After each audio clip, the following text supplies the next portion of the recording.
YouTube, it's Eleanor here, and today is going to be the start of a series of videos, not very long ones hopefully, but recommending to you non-fiction books. I love non-fiction November that A Book Olive runs. I absolutely adore taking part, and each year I tend to only read one book or maybe two, and it transpires this year from looking at my reading where I've been much more stingy with 5-star reads. They've really had to do something this year to, something over and above, and normally something emotional or thought-provoking to make me move it from a 4-star to a 5-star.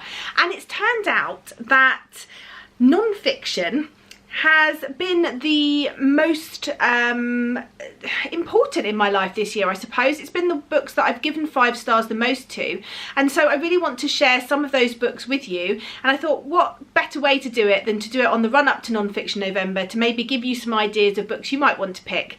These aren't following along with the prompts that are for non-fiction November, and I'll link Olive's announcement video above so that you can go and check it out, because the prompts are really fun to follow along with, and I will be announcing my non-fiction November TBR nearer to the time. But today I want to talk about animals. Non-fiction books about animals, because it turns out they have been some of my favourites, especially this year. So what I'm going to do is I'm going to talk to you about 3 books that are about animals that I have read and given 5 stars, and then I'm going to show you 3 books that are on my TBR that I'm looking forward to reading that are non-fiction with animals in. So let's start with the ones that I've already given 5 stars. Now, 2 of these books kind of go hand in hand because they are on the same topic and along the same lines, but obviously different stories and written by different people. And the one that kicked it all off really was this one, which is Death at SeaWorld by David Kirkby. I was fascinated with this idea of orcas in captivity. I've always felt a bit uncomfortable about it. I've not really delved into why. I've just always had it at the back of my mind that it just didn't feel right. You heard these news stories of orca attacks on trainers, and part of me was like, well, maybe we shouldn't be getting in the water with them, but maybe it's still okay for them to be in captivity. But the more I think about these large animals in captivity, the more uncomfortable I become. And in fact, this has set off a chain reaction in other areas of my life. Every time I go somewhere where there are animals, especially things like lions and tigers, or any sort of marine animal that's quite large, or even necessarily large, but ones where I just feel the enclosures are just keeping them in. They're not like their natural habitats. They're not big enough. They're not roaming free enough. And you see these repetitive behaviours in them where they're pacing and they're doing, things that they shouldn't, and they just look sad. I've just felt this big sadness about a lot of animals in captivity. But this one particular, I will never go to SeaWorld again. I read this and it opened my eyes to a lot of things. And what I loved about this book in particular, it's basically telling you, it does mention blackfish in here, but it's documenting orcas from when they started out in captivity to where we are now. We follow along the story of scientists who study orcas, who dispel some of the myths that SeaWorld sort of pumps out, some of the things that they have twisted research to sort of suit their agenda. It follows all of the deaths at SeaWorld and the near deaths and the accidents. It follows along with the practices of impregnating and sort of tampering with nature, really, in terms of orca impregnation and artificial insemination. And it also follows along with some trainers, and there's some trainers written in here, and I just thought this was absolutely brilliant. And on the back of that, I then picked up Beneath the Surface, which came at a recommendation from my friend Tracy at Flamingo Reads, and this is by John Hargrove, and he was a former senior orca trainer at SeaWorld, and it documents his time working with the orcas. And it's not all bad. He was taken in with these magnificent creatures from an early age at visiting SeaWorld, and decided he wanted to be a trainer. He tells us about all the things you have to be able to do and the training to be a trainer, and then ultimately what led up to him becoming a trainer, and his bond with these animals and what everyday life was like, and then ultimately, unfortunately, his sort of disillusionment with the SeaWorld practices and the idea of having orcas in captivity. activity. Now, he didn't actually end up leaving SeaWorld because of his mindset being changed, although that was something that played on his mind quite a lot. He left due to injury. It takes an incredible toll on trainers' bodies to work with orcas. So I just thought this as well was a really different but equally as interesting inside look into the life as an orca trainer and his ideas and how they changed over time. So both of these I would definitely recommend. And then the next book I want to recommend is The Soul of an Octopus by Cy Montgomery.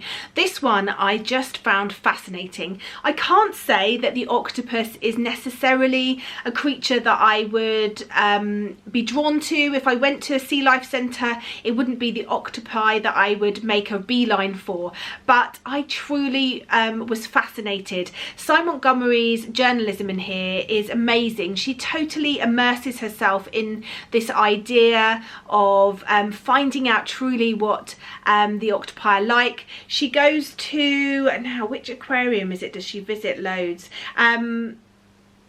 Oh, she befriends an octopus called Athena, that's right, Octavia, Carly and Karma, and she visits these octopi and learns all about them, and they become quite humanised with their traits and this sort of idea of friendship and this idea of communication with them. And through these sort of interactions with her, for her, she explains all about these magnificent creatures to us, and I just found it fascinating, and definitely want to read more on these creatures, and definitely more of Cy Montgomery's work following this as well. So that was 3 books that I have read and given 5 stars, and now for the ones that are on my TBR that I'm really looking forward to reading that perhaps will be 5 stars as well, who knows, fingers crossed. The first one is H for Hawk by Helen MacDonald. This came out a few years ago and I just loved hearing about people talk about this, and it just sounds brilliant. It's about Helen's time.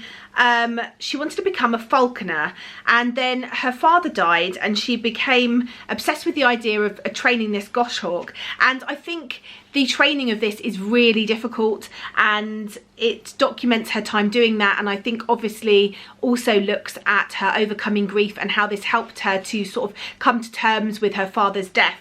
So this is definitely one that I want to read, and I love these vintage classic editions. They're beautiful, and in fact I've got all of these, but the other one that I am particularly drawn to at the moment is A Sting in the Tail by David Goulson. If you haven't watched this channel for long, you may not know that I'm slightly obsessed with bees, and that falls on the back of a fiction book I read called The Bees by Lalaine Paul. I absolutely adored that book. I just thought it was clever and interesting, and I was fascinated from then on finding out about them. And in fact there's another bee book that's going to be recommended in another non-fiction that I will be bringing out in the next few weeks, but this is one that is prevalent and top of my TBR for the moment.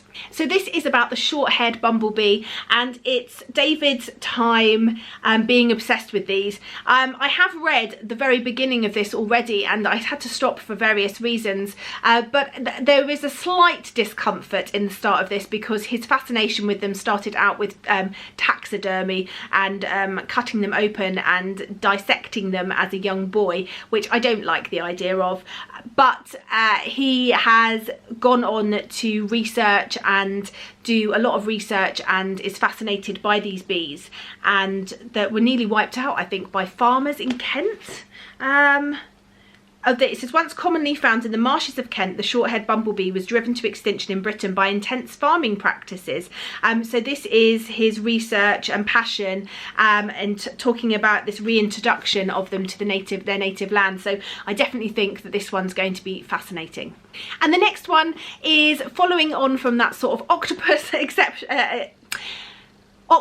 Obsession, is Other Minds, The Octopus and the Evolution of Intelligent Life by Peter Godfrey Smith. And this one isn't just about octopi. It says, Other Minds tells a bold new story of how nature became aware of itself, a story that largely occurs in the ocean where animals first appeared, tracking the mind's fitful development from unruly clumps of seaborne cells to the first evolved nervous systems in ancient relatives of jellyfish. It explores the incredible evolutionary journey of the cephalopods. But what kind of intelligence do they possess? How did the octopus, a solitary creature with little social life, become so smart? What is it like to have 8 tentacles that are so packed with neurons that they virtually think for themselves? By tracing the questions of inner life back to its roots and comparing human beings with our most remarkable animal relatives, Godfrey Smith casts crucial new light on the octopus mind and on our own. I can't wait. So another one. So these 3 are ones that are sort of top on my TBR in terms of animal books. Let me know down below, have you got any to recommend me that you've given 5 stars? As always, I am still collating some subscriber 5-star reads for next year, which I'm going to be doing a project with.